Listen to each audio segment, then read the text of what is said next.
और सभी बच्चे बढ़िया हो? चलिए, बढ़िया रहने चाहिए। देखिए, कल मैंने तुमको बता दिया था कि नाभिकीय ऊर्जा क्या होती है, नाभिकीय विखंडन क्या होता है और नाभिकीय संलयन क्या होता है, जिसमें मैंने तुमको नाभिकीय विखंडन तो करवा दिया था और नाभिकीय विखंडन कराने के पश्चात फिर अपन पे क्या चले थे, नाभिकीय द्रव बूंद मॉडल। क्लियर? तो मैंने तुमको क्या बताया था कि जो अपने पास नाभिकीय ऊर्जा होती है, नाभिकीय ऊर्जा क्या होती है कि नाभिकीय विखंडन से जो अपने पास जो निर्मुक्त ऊर्जा होती है तथा नाभिकीय संलयन से जो निर्मुक्त ऊर्जा होती है, उन्हीं दोनों उसी प्रक्रिया को अपन क्या बोलते हैं कि नाभिकीय विखंडन से निर्मुक्त ऊर्जा की प्रक्रिया और जो नाभिकीय संलयन से जो निर्मुक्त ऊर्जा की जो प्रक्रिया होती हैं उन्हें अपन क्या बोलते हैं, नाभिकीय ऊर्जा बोलते हैं। क्लियर सभी को? आगे बात आती है कि नाभिकीय विखंडन क्या होता है कि नाभिकीय विखंडन में ऐसा होता है कि जब कोई बाहरी नाभिक दो नाभिकों में टूटता है तो भी उससे क्या निकलती है, ऊर्जा मुक्त होती है। तो इस प्रक्रिया को अपन क्या बोलते हैं, नाभिकीय विखंडन बोलते हैं। मैंने एक तुमको रिएक्शन लिखवाई थी क्या कि बाण में यूरेनियम 235 प्लस 0N1 का जब हम नाभिकीय विखंडन करते हैं तो कौन सा बनता है, कौन सा नाभिक, बाण में यूरेनियम 236 बनता है, नहीं बनता। और फिर अपने पास इसका जब और विखंडन करते हैं तो कितना बनता है, 56 बेरिलियम 141 प्लस 36 Kr बाण में प्लस 36 Kr बाण में, और एक लास्ट और तत्व था अपने पास, कितना था, 30N1 प्लस Q। शायद मैंने कल ये 36 Kr 64 करवाया तो उसके स्थान पर आप 64 की जगह बाण में कर लेना, क्योंकि क्रिप्टॉन जो द्रव्यमान संख्या होता है वो दुगना ही तो होता है, तो 36 Kr बाण। क्लियर? तो देखिए, जब अपन ने इसका विखंडन करवाया तो इससे कौन सा नाभिक का निर्माण हुआ है कि बाण में यूरेनियम 236। अब इसका फिर विखंडन कराएंगे तो किस में टूट जाएंगे सब, कौन कौन से नाभिकों में टूट जाएंगे, बेरिलियम में, क्रिप्टॉन में, और 3 न्यूट्रॉन निकल जाएंगे। क्लियर? और इनसे जब अपन विखंडन कराते हैं तो इनसे जो निर्मुक्त हुई जो ऊर्जा है, इनसे भी क्या होती है, निर्मुक्त ऊर्जा। फिर नाभिकीय विखंडन कराएंगे तब भी निर्मुक्त ऊर्जा होगी, मुक्त ऊर्जा होगी, और नाभिकीय संलयन कराएंगे तब भी अपने पास ऊर्जा मुक्त होती है। क्लियर? अब मैंने नाभिकीय द्रव बूंद मॉडल भी बताया था कि नाभिकीय द्रव बूंद मॉडल क्या होता है कि जो ये नाभिकीय द्रव बूंद मॉडल होता है वो आवेशित बूंदों पर क्या करता है, काम करता है। क्लियर? अब इसमें क्या करता है कि कूलम्ब प्रतिकर्षण बल और आकर्षण बल दोनों लगकर उसमें क्या, कौन सी स्थिति में आ जाते हैं, साम्य स्थिति में आ जाता है। ठीक क्लियर था? यहां तक लिखा दिया था सबको। चलिए अब उसके आगे लिखिए, उससे आगे कंटिन्यू करना, उसके आगे कंटिन्यू करना। जब यूरेनियम 235 जैसा भारी नाभिक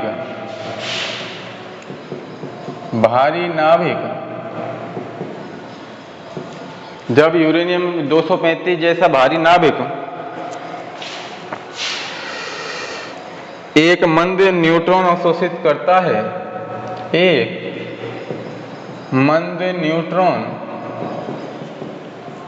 अवशोषित करता है, अवशोषित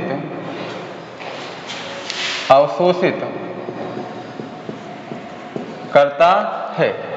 जैसा भारी नाभिक एक मंद न्यूट्रॉन अवशोषित करता है तो इसकी नाभिकीय न्यूक्लियन से, तो इसकी नाभिकीय न्यूक्लियनों से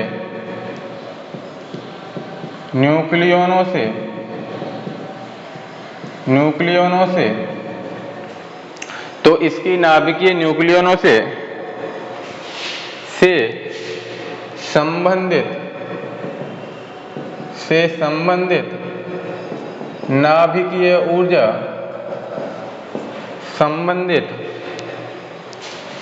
नाभिकीय ऊर्जा इससे तो संबंधित नाभिकीय ऊर्जा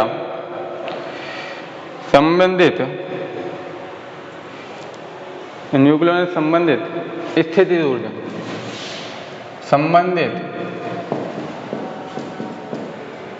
स्थितिज ऊर्जा उसकी आंतरिक ऊर्जा उसकी आंतरिक ऊर्जा में ऑब्लिक लिख लेना, उत्तेजन ऊर्जा में आ जाता है, उसकी आंतरिक ऊर्जा में बदल जाता है या आ जाता है। तथा इसके अतिरिक्त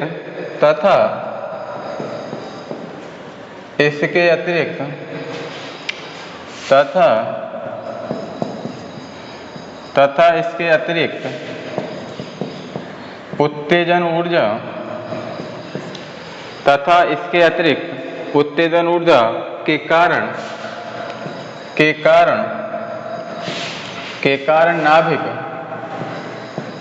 कारण नाभिक कंपन करते हैं। अतिरिक्त उत्तेजन ऊर्जा के कारण नाभिक कंपन करते हैं और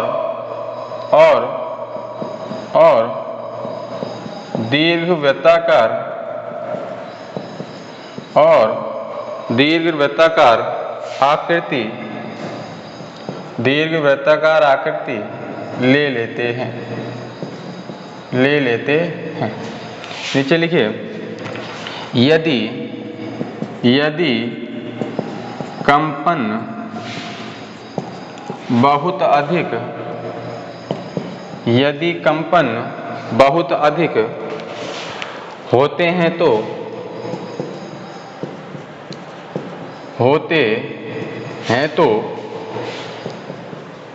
नाभिक, यदि कंपन बहुत अधिक होते हैं तो नाभिक में एक छोटी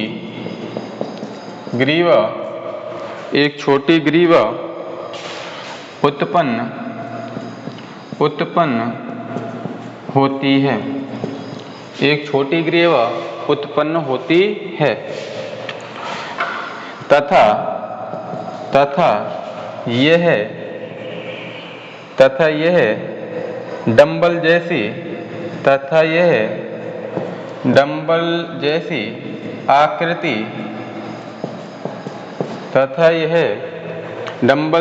आकृति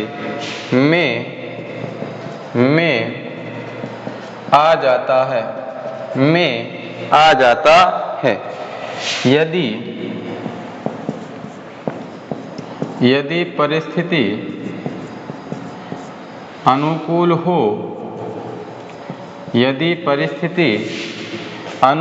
हो तो इन भागों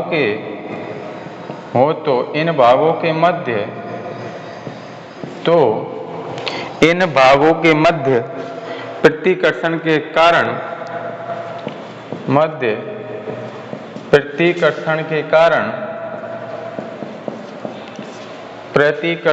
कारण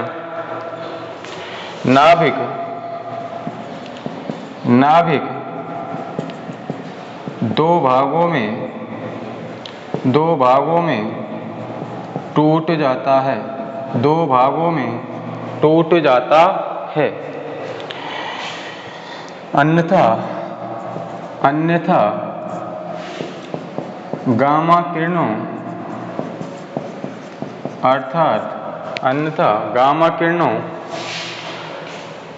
गामा किरणें उत्सर्जित कर पुनः पूर्व अवस्था या पूर्व रूप या स्थिति में आ जाता है। नोट करिए, दोबारा बता दूंगा।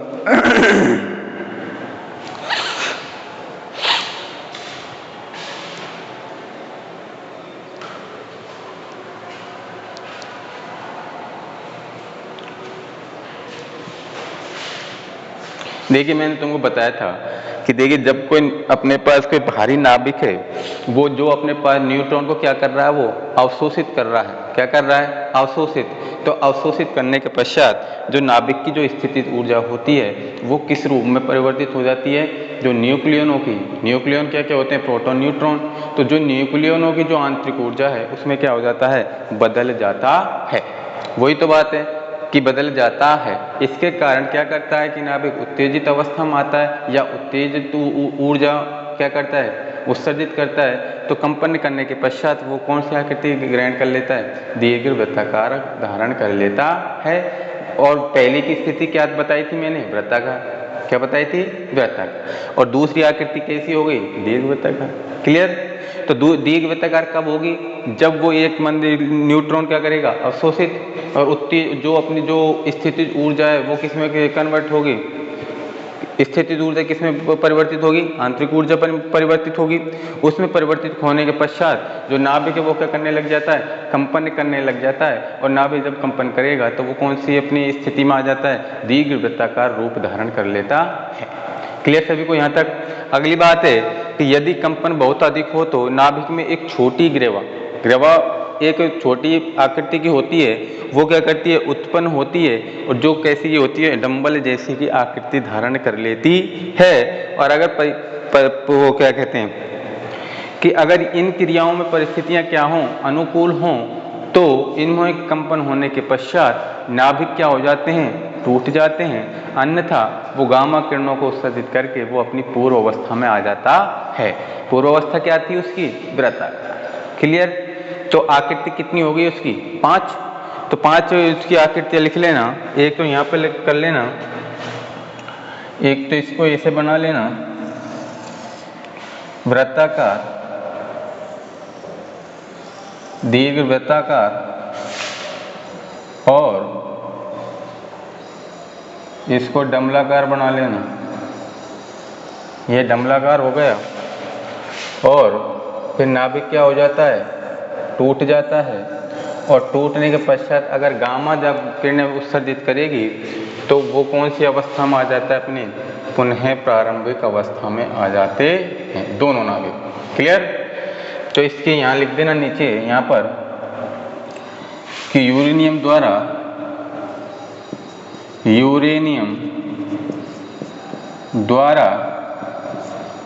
न्यूट्रॉन का अवशोषण,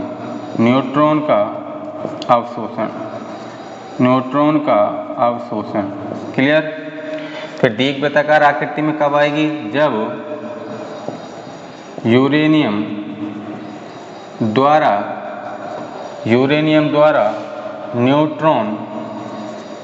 न्यूट्रॉन अवशोषण के पश्चात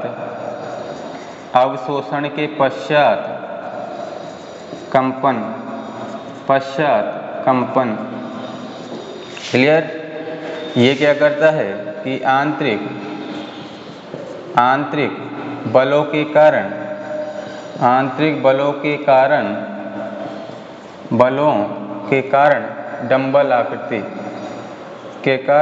डंबल आकृति, और इसके नीचे लिख देना नाभिक का टूटना।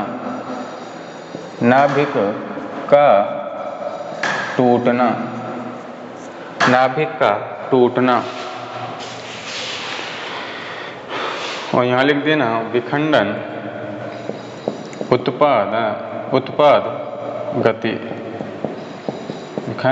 उत्पाद गति। ये बना लो।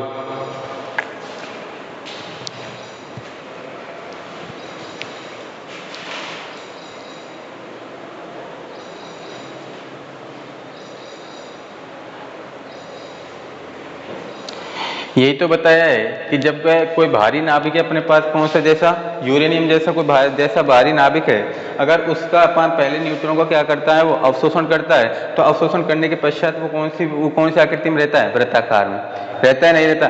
फिर उसके न्यूट्रॉन को जब वो अवशोषण कर लेता है तो उसमें क्या होने लग जाता है?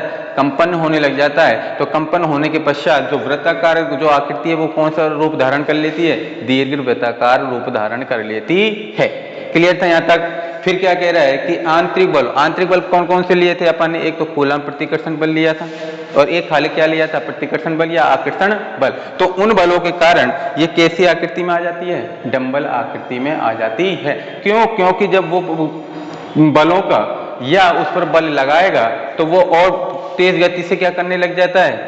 कंपन करने लग जाता है। तो कंपन करने के पश्चात वो कौन सी आकृति धारण कर लेता है? डंबलाकार आकृति धारण कर लेता है। फिर उस पर जब अपने पास जब वो ज्यादा ही तेज गति से कंपन करने लग जाएगा तो वो नाभिक क्या हो जाता है? टूट जाता है। कितने भागों में? 2 बराबर भागों में टूट जाता है। क्लियर? और जब नाभिक टूट जाएंगे और अगर मैं इस पर कोई बल नहीं लगाऊंगा तो वो नाभिक अपनी पूर्व अवस्था में आ जाता है और उस पूर्व अवस्था को अपन क्या बोलते हैं? उत्तेजित अवस्था बोलते हैं। क्लियर सभी को? चल इसको एक बार पढ़ लेना, थोड़ा थ्योरेटिकल है। क्लियर? चलिए अगला हेडिंग डालिए, नाभिक विखंडन हो ही गया था, नाभिकीय द्रव बूंद मॉडल हो गया। अगला हेडिंग डालिए, नाभिकीय संलयन। अगला हेडिंग डालिए, नाभिकीय संलयन।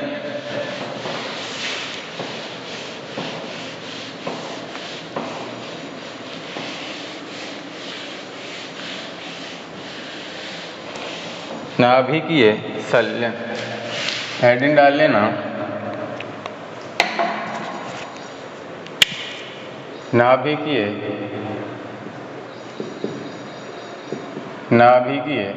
संलयन। नाभिकीय संलयन, देखिए नाभिकीय संलयन मैंने तुमको पहले भी बता दिया और अब मैं दोबारा बता रहा हूं कि नाभिकीय संलयन हमारे पास ऐसी प्रक्रिया होती है जिसमें दो छोटे नाभिक या दो हल्के नाभिक एक भारी नाभिक का निर्माण करते हैं। अर्थात दो हल्के नाभिकों को परस्पर जब अपन क्या करते हैं? वो जोड़ते हैं तो एक भारी नाभिक का क्या करते हैं? निर्माण करते हैं। तो इसमें भी अपने पास क्या होगी? ऊर्जा मुक्त होती है। इस प्रक्रिया को अपन क्या बोलते हैं? नाभिकीय संलयन बोलते हैं। क्लियर? नाभिकीय विखंडन में तो क्या हुआ था कि भारी नाभिक दो हल्के नाभिकों में टूटा था और नाभिकीय संलयन में क्या होता है कि दो हल्के नाभिक मिलकर एक भारी नाभिक का क्या करते हैं? निर्माण करते हैं और इसमें भी अपने पास क्या होती है? मुक्त ऊर्जा होती है। इस प्रक्रिया को अपन क्या बोलते हैं? नाभिकीय संलयन बोलते हैं। क्लियर? अब अपने पास जैसे अपन ने दो अपने पास हाइड्रोजन के नाभिक ले लिए, क्या ले लिए? दो अगर अपने पास दो ड्यूटेरियम के क्या ले लिए? नाभिक ले लिए। और ड्यूटेरियम क्या होता है? 1s2। मैंने तुमको जब पहली वीडियो बताई थी तो ड्यूटेरियम क्या होता है, ट्राइटेनियम क्या होता है, पोट्रियम क्या होता है। हाइड्रोजन के मैंने समस्थानिक बताए थे नहीं बताए थे? कितने बताए थे हाइड्रोजन समस्थानिक? 3 बताए थे नहीं बताए थे? 1h1 1h2 और 1h3। क्लियर? सभी को बताए थे नहीं बताए थे? तो उसमें से दो ड्यूटेरियम नाभिक मिलकर एक कौन से नाभिक का निर्माण करते हैं? एक भारी नाभिक, एक ट्राइटेनियम नाभिक का निर्माण करते हैं। क्लियर सभी को? और उसमें से भी कितनी ऊर्जा मुक्त होगी? 4.6 मेगा इलेक्ट्रॉन वोल्ट की ऊर्जा क्या होती है? मुक्त होती है। फिर क्या करते हैं कि जो ट्राइटेनियम नाभिक हैं वो पुनः क्या करते हैं? अपने पास जब वो क्रिया करते हैं उससे क्या बनाते हैं? एक हीलियम नाभिक बनाते हैं। क्या बनाते हैं? हीलियम नाभिक। क्लियर सभी को? चलिए इसमें लिखिए एक बार लिख लेना,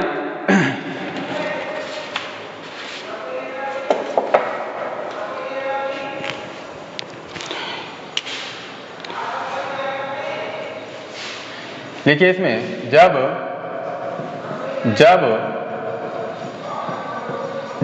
दो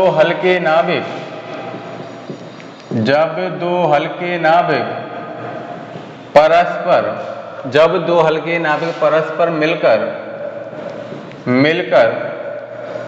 एक भारी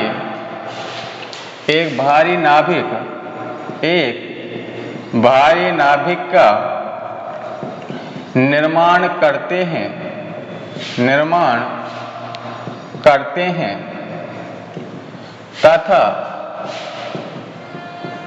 तथा ऊर्जा मुक्त करते हैं तथा ऊर्जा मुक्त करते हैं। इस प्रक्रिया को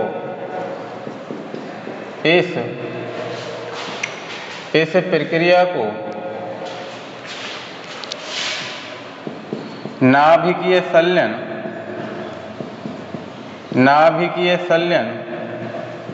कहते हैं। नाभिकीय संलयन कहते हैं कि जब दो हल्के नाभिक परस्पर मिलकर एक भारी नाभिक का निर्माण करते हैं, तो जब भारी नाभिक का निर्माण करेंगे तो कुछ ना कुछ तो ऊर्जा क्या होगी, मुक्त होगी। तो ऐसी प्रक्रिया को अपन क्या बोलेंगे, नाभिकीय संलयन बोलते हैं।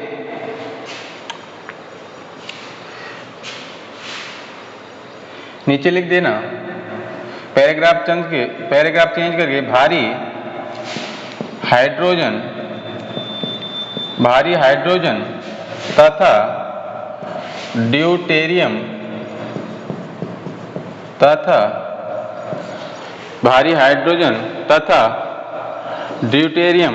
और ड्यूटेरियम क्या होता है अपने पास, मैंने तुमको हाइड्रोजन समस्थानिक बताया था 1H2। भारी हाइड्रोजन तथा ड्यूटेरियम हैं जिन्हें नाभिकीय ऊर्जा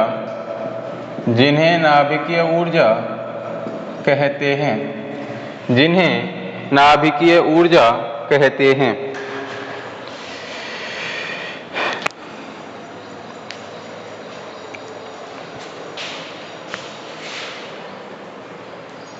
ड्यूटेरियम हैं जिन्हें भारी हाइड्रोजन तथा ड्यूटेरियम हैं, इनके परस्पर संलयन कराने पर 1H3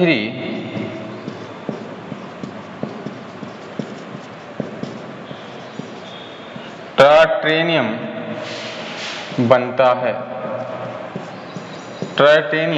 बनता है और 4 मेगा इलेक्ट्रॉन वोल्ट ऊर्जा उत्पन्न होती है। तो देखिए, एक भारी हाइड्रोजन अपन ने ले लिया, कितना ले लिया, 1H2, और एक क्या लिया है, ड्यूटेरियम, तो 1H2। तो ये क्या करते हैं, किसका निर्माण कर रहे हैं, ट्राइटेनियम का। कितना हो गया, 1H3, और कितनी ऊर्जा मुक्त कर रहा है या उत्पन्न कर रहा है, 4 mega electron volt.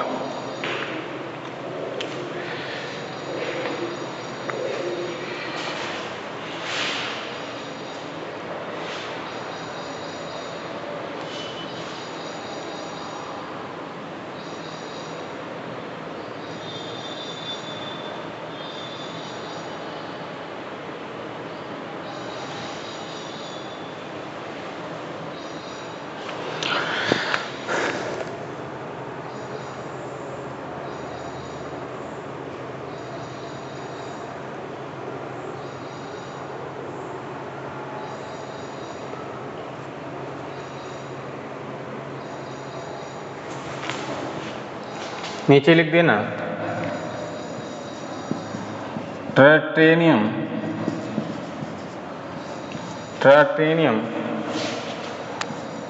1H3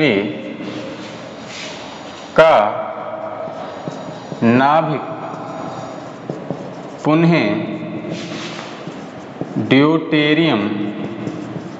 deuterium से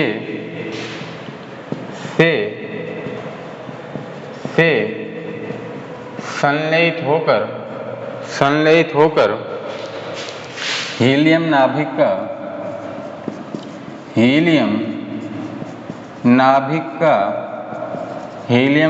का निर्माण करता है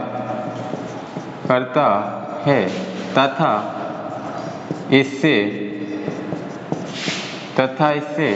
17.6 मेगा इलेक्ट्रॉन वोल्ट ऊर्जा उत्पन्न होती है। तो रिएक्शन क्या हो जाएगी, एक तो क्या है अपने पास 1H3, एक पुनः किससे, ड्यूटेरियम से 1H2। तो इनका जब अपन दोनों का जब संलयित करेंगे तो किसका निर्माण करेंगे, हीलियम नाभिक का। तो 2He4 प्लस एक न्यूट्रॉन क्या कर लेता है, वो उत्सर्जित, प्लस 17.6 मेगा इलेक्ट्रॉन वोल्ट उत्पन्न करता है। समीकरण नंबर 2, समीकरण 2 उतारिए जल्दी।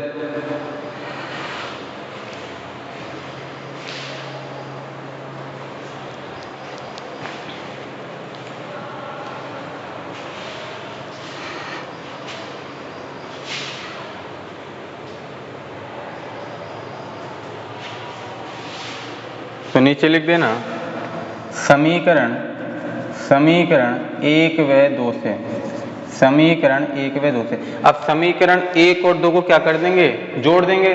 तो अपने पास जोड़ने के पश्चात कितना आएगा, 3 1H2 और भाई 1H2 और 1H2 कितने हो गए, 3 1H2 और कितना बचेगा दाएं पक्ष में जाके, क्योंकि न्यूट्रॉन के साथ तो एक का तो अवशोषण हो चुका है हाइड्रोजन नाभिक का। तो कितना बचेगा अपने पास, एक तो हीलियम नाभिक प्लस एक न्यूट्रॉन प्लस 17 और 4 कितनी हो गई ऊर्जा, 17 और 4 1 और 2 21.6 मेगा इलेक्ट्रॉन वोल्ट।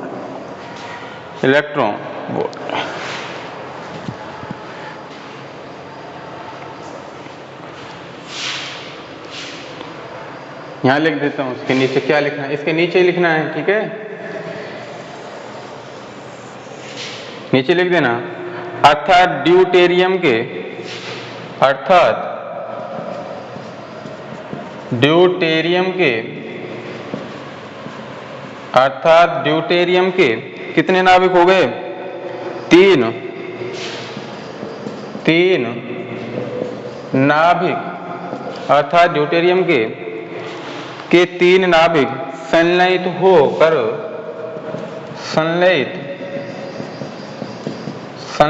होकर किसका निर्माण कर रहे हैं, हीलियम नाभिक का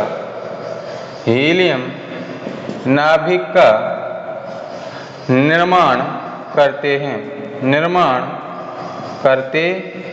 हीलियम नाभिक का निर्माण करते हैं तथा और टोटल ऊर्जा कितनी कर रहे हैं उत्पन्न, तथा 21.6 मेगा इलेक्ट्रॉन वोल्ट ऊर्जा उत्पन्न करते हैं।